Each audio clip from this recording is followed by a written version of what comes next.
It used to be hip to drive the most expensive car you could afford, but that mentality is quickly changing. New cars and high payments are no longer the norm.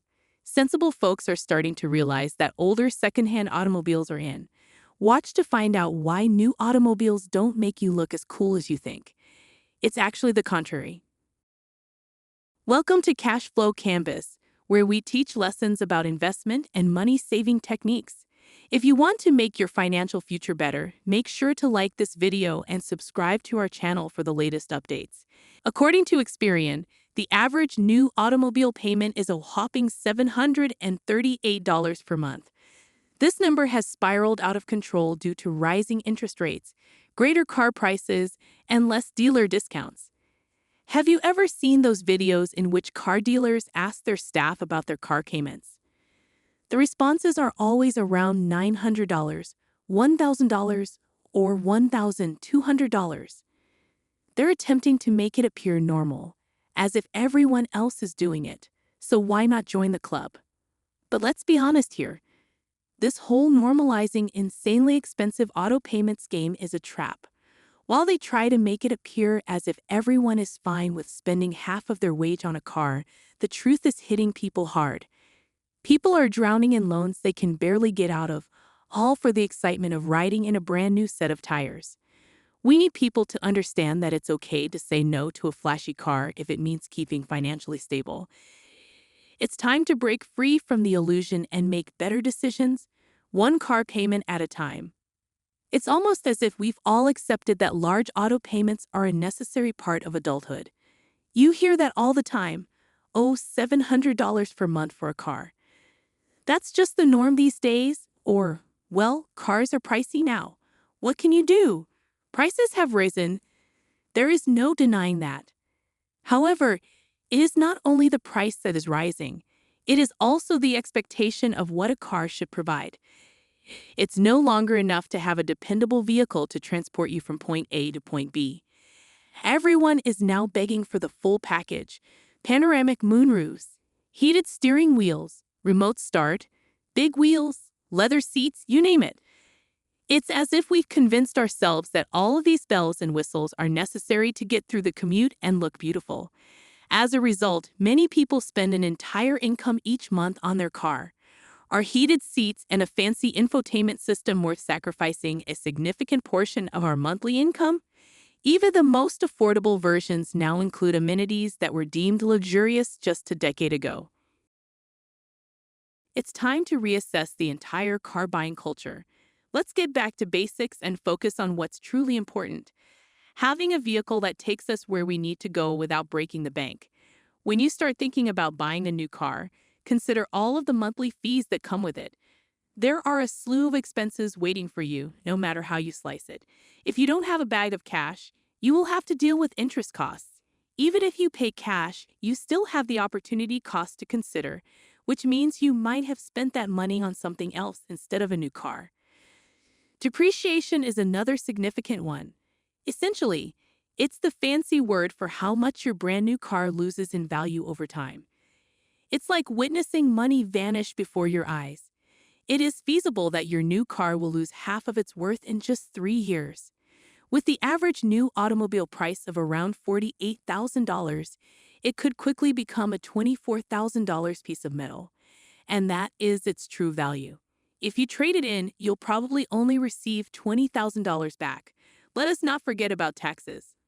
Uncle Sam always wants his cut, even if you're driving around in your brand new car.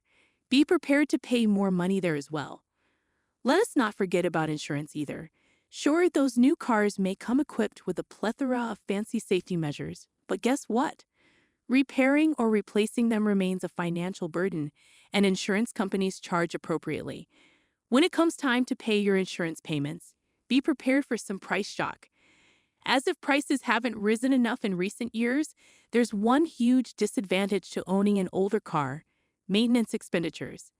However, if you have a reliable and well-maintained car, your overall ownership expenditures will be a fraction of those of a new car. Preventative maintenance, such as oil and fluid changes, will reduce the frequency of unforeseen issues.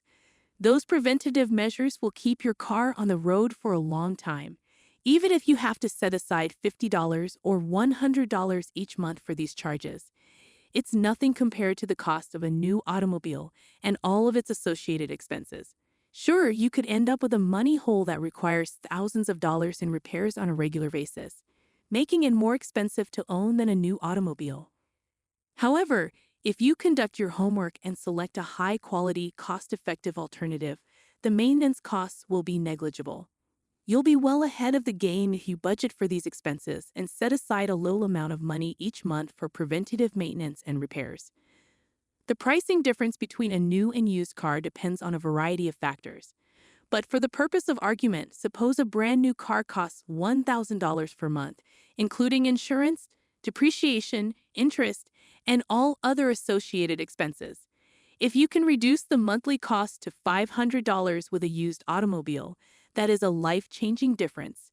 $500 per month saved corresponds to $6,000 per year, or more than $16 each day. That is a lot of money for how much time most individuals spend driving, especially those who work from home. Assume you save $500 each month and invest it in the S&P 500, generating an average annual return of 10%. Even after accounting for inflation, the investment would be worth significantly more than $1 million over the duration of a working career. Is it really worthwhile when you may drive a secure, dependable old automobile for a lot less? Let us ponder about how it appears for a moment. Is driving a car that costs $1,000 or more per month a good look? When others see you driving a fancy car, are they honestly thrilled by your financial success? Or are they privately wondering why you're spending so much money on a car? It's worth examining whether the glitzy image associated with premium vehicles accurately represents your financial acumen. Instead of being astonished by expensive spending, folks may wonder if you're making wise financial decisions or simply living beyond your means to impress others. Compare that to purchasing a $10,000 piece of apparel or accessory. Sure, if you're well established and have nothing else to spend your money on, then go ahead and splurge on something useless. However, if you're new out of college or living in a rented property and have such an item, folks will look at you strangely. Appearances can be deceiving, and true financial security frequently comes from making wise decisions rather than flaunting your wealth. Before you buy that expensive car to seem and feel accomplished, think about whether it will help you achieve your goals. Prices for used automobiles are no longer as low as they once were, but there are plenty of possibilities if you limit your needs and focus on a well-maintained vehicle to get you from point A to point B. Forget about flashy features. Look for sedans rather than SUVs, and choose one with a few kilometers but lots of life left. Collectively, these options will cost far less than your dream car or the car you've been duped into believing you deserve because you work hard. Most individuals are unaware of the age of their vehicle if they keep it clean and in good condition. They probably wouldn't even notice its age, mistaking it for a new one, allowing you to reap the benefits of both discounts and a well-maintained vehicle. There's nothing wrong with spending $10,000 on a good piece of clothes, or buying a nice car if you can afford it. Unfortunately, most people who buy new cars cannot afford them and are unaware of the total cost of ownership. The ability to make the monthly payment does not imply that it is affordable. To maximize fun and expense, you must achieve the correct balance between reliability, maintenance, and car pricing. When you make wise decisions about your transportation expenditures, you may reduce the second highest expense for most individuals while increasing your capacity to grow money. As we conclude, I'd like to thank you for watching. I hope you found value in this video and learned something new, and I look forward to seeing you in our future videos. I would deeply value it if you could like this video and subscribe to our channel. Your support will help us to create more valuable content, and we can work together to secure your financial future.